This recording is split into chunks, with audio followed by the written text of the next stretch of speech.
भिंत कोसळून महिलेचा मृत्यू, मोबाईलवर गेम खेळणारा मुलगा थोडक्यात बचावला. कोल्हापूर जिल्ह्यातील कागल शहरातील लोहार गल्लीमध्ये बुधवारी रात्री एक दुर्दैवी घटना घडली. पावसाच्या पाण्यामुळे भिजून कमकुवत झालेल्या जुन्या कौलारू घराची भिंत अचानक कोसळल्याने उर्मिला उदय कुलकर्णी वय 38 यांचा जागीच मृत्यू झाला. मिळालेल्या माहितीनुसार हे जुने घर मामा श्री दिवाण यांचे असून त्यामध्ये उदय आणि उमेश कुलकर्णी हे आपल्या कुटुंबासह राहत होते. घर अत्यंत जुने असल्याने काही ठिकाणी पत्र्याचा वापर करण्यात आला होता. गेल्या 4 ते 5 दिवसांपासून सुरू असलेल्या मुसळधार पावसामुळे घरांच्या भिंती पूर्णपणे भिजून कमकुवत झाल्या होत्या. घटनेच्या रात्री उदय कुलकर्णी हे घरकुल योजनेतून मिळालेल्या दुसऱ्या घरात झोपण्यासाठी गेले होते. त्यामुळे लोहार गल्लीतील जुन्या घरात त्यांची पत्नी उर्मिला आणि त्यांचा 14 वर्षीय मुलगा दिगंबर हे दोघेच होते.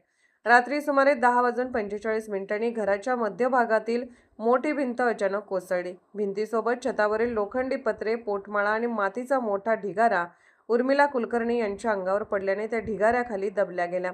याच वेळी शेजारी बसून मोबाईलवर गेम खेळत असलेला त्यांचा मुलगा दिगंबर हा सुदैवाने त्या दुर्घटनेतून बचावला.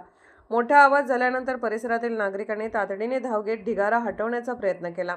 मात्र उर्मिला कुलकर्णी यांना वाचवता आले नाही. या हृदयद्रावक घटनेनंतर कागल शहरात शोककळा पसरली असून सलग पावसामुळे धोकादायक बनलेल्या जुन्या घराबाबत नागरिकांनी अधिक सतर्क राहण्याची गरज पुन्हा एकदा अधोरेखित झाली आहे.